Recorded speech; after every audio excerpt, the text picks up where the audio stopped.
Hey guys, going to give you a little bit of rundown of our rig this year for 2025 season. This year our biggest changeover has been we have moved to all sheds lighting, and we have really enjoyed them. We're not running anything waterproof this year because we're utilizing them in our facility and on this Christmas parade tour that we're running on. And we do this every year. We do about 7 parades all across the northern part of South Carolina, central northern part, around Lancaster, Rock Hill, Camden, Lugoff, all that fun stuff. But I kind of want to give you a little rundown on what our setup is, and every year kind of change it up a little bit. And our whole goal for this setup is, one, make it super simple for volunteers that have no lighting experience and no audio experience and no production experience. Oversimplifying simple things and labeling, over labeling things. So here we got on our main trees 3 and 4, truss 3 and 4, we got 275 watts on each truss. So those are the Shehds 275 watt beam light fixtures. Those things shoot up in the sky super far. Now a new addition this year is the 230 watt miniature beams from Shehds. Kind of doing some little effects with that. They still cut pretty good through like the misty skies of these night parades and stuff. Been great. We're running, so we're running 4 of those 230s, 4 of the 275s. We are running 12 of the 18 by 18 Shehds bar lights. Awesome thing. So we're actually running them in 108 channel mode, and they're actually all sharing the same address. We're only running one universe this year. So to kind of get through that, we've kind of flip-flopped lights to kind of give us some extra little creativity with the patterns. So that's pretty cool. So we got 4 on the floor and then 2 on each truss, kind of angled out. So whichever viewing, you can kind of see those motion lights while you're getting passed by us in the parade route. Other than that, we have the 18 by 18 pars. So we're running 1, 2, 3, 4, 5, 6, 7. We're running 10 of those 18 watts. And the cool thing about this year is usually we kind of buy really, really cheap fixtures that are all plastic, but this year everything is aluminum. So already we've dropped some of these bar lights on some of these events, and they've kept on ticking. They got a little scratch on it or two, but they're killing it. Running 2 haze machines on these, one on a lower level. So these are not going to be DMX controlled. So these are basically set. These are the Antari Z350s. Running at 100% fan, 100% haze. We're running one below between the subwoofers, running one in the crow's nest. So you kind of have 2 layers as we're traveling through the parades. Obviously with the wind, you just never know what you're gonna have.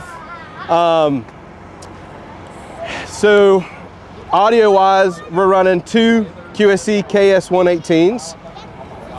Awesome subwoofers. We're running them at all the way at 11 pretty much, and it's got some big sub drops. The tracks that we're using for these are kind of like this hybrid trap mix where you got big low end parts, the big sub drops and fun stuff.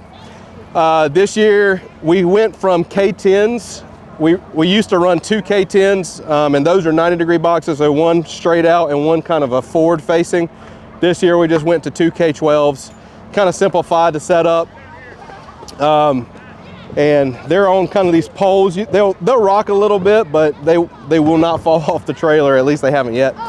All the truss are bolted on to the trailer. Pretty sturdy. We got some supports in the trailer as well. This was an old construction carry, basically like a tractor carrier that we've just kind of modified over the years to kind of help us out. We started this in 2020, and it looked way different than what it does today. But come up here, we're running 2 Chauvet Datastream 4s, and every truss, every light bar has its own straight feed to the data stream. So if we lose a tree, we're not, we aren't losing a whole set of lights. That's how we used to run it. We would daisy chain them, tree 1 to tree 2 to 3 to 4. And if tree 1 goes down or truss 1 goes down, we lose the rest of the trailer. So now we can go a whole parade with a whole truss down. We haven't done it yet, but we can go with 1 down. Still running old RM32ai on just some Wi-Fi, controlling that. I got an Ultra DI Pro for our tracks.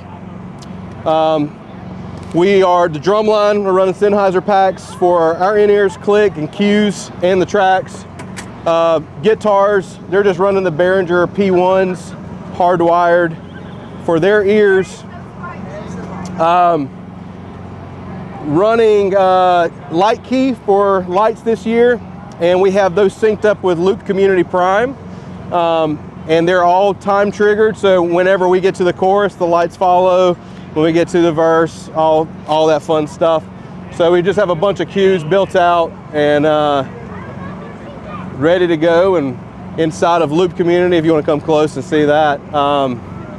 So each one of those blue lines is just a lighting cue that gets us through certain parts. In this show this year, you know, there's 2 drum solos in the middle of the song, and we kind of split them up between quints and snares, but that's basically the rig there. We're running on battery backup, so if we do lose something, none of our electronics are kind of hindered or anything like that. Go through a lot of Ralph Hardiman, Vic Firth, Ralph Hardiman sticks. Running 1 set of quints, 1 snare, 1 bass drum on a stand. And I believe, oh, let's show you this part. So for generator stuff, we are running 2 Predator 9500s. With all of our if I can get it on spreadsheet or something like that, if all of our calculations, we're probably running both of these at about 50%. And how we have them is everything on the driver side of the trailer goes to generator 1, everything on the passenger side goes to generator 2, and kind of spread that load out.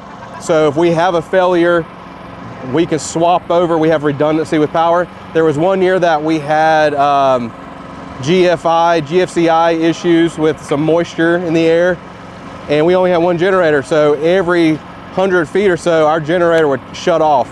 So running 2 generators as redundancy,